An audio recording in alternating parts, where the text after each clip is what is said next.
పూరా local. Welcome to పూరా local. రాష్ట్రంలో స్థానిక సంస్థల ఎన్నికలకు బీజం పడింది. బీసీలకు 42% రిజర్వేషన్లు అమలుకు సంబంధించి శుక్రవారం ప్రభుత్వం ఉత్తర్వులు జారీ చేయడంతో ఎన్నికల నిర్వహణకు దారి తలుపులు తెరుచుకున్నాయి. ఇక ముఖ్యమంత్రి రేవంత్ రెడ్డి సంబంధిత శాఖల అధికారులతో సమావేశం నిర్వహించి ఎన్నికల ఏర్పాట్లను ప్రారంభించేందుకు ఆదేశాలు జారీ చేశారు.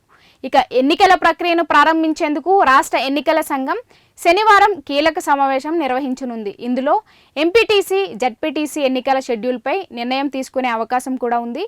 ముందుగా ఈ రెండింటినీ నిర్వహించి తర్వాత పంచాయతీ ఎన్నికలు నిర్వహించాలని ప్రభుత్వం యోచిస్తోంది. ఈ క్రమంలో బీసీ సంక్షేమ శాఖ మరియు పంచాయతీరాజ్ శాఖల రిజర్వేషన్లు ఖరారు చేస్తూ జారీ చేసిన ఉత్తర్వులను ఎన్నికల సంఘానికి పంపించారు. శనివారం జరగనున్న సమీక్షా సమావేశానికి CS Ramakrishna Rao, DGP Jitender, collector, ఎస్పీలు సహా పలువురు ఉన్నతాధికారులు హాజరు కానున్నారు. ఈ సందర్భంగా ఓటర్ల జాబితాలు, పోలింగ్ కేంద్రాలు, స్ట్రాంగ్ రూమ్లు, సిబ్బంది వంటి వివరాలపై సమీక్ష జరుగుతుంది.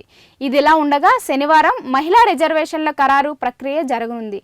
రిజర్వు స్థానాల్లో 50% స్థానాలు మహిళకు కేటాయించనున్నారు. జడ్పీ, ఎంపీటీసీ, ఎంపీపీ, గ్రామ పంచాయతీ స్థాయిలో లాటరీ పద్ధతిలో మహిళా రిజర్వేషన్లు తేల్చనున్నారు. అనంతరం అన్ని రిజర్వేషన్లకు సంబంధించి గెజెట్ నోటిఫికేషన్ కూడా విడుదల చేయనున్నారు.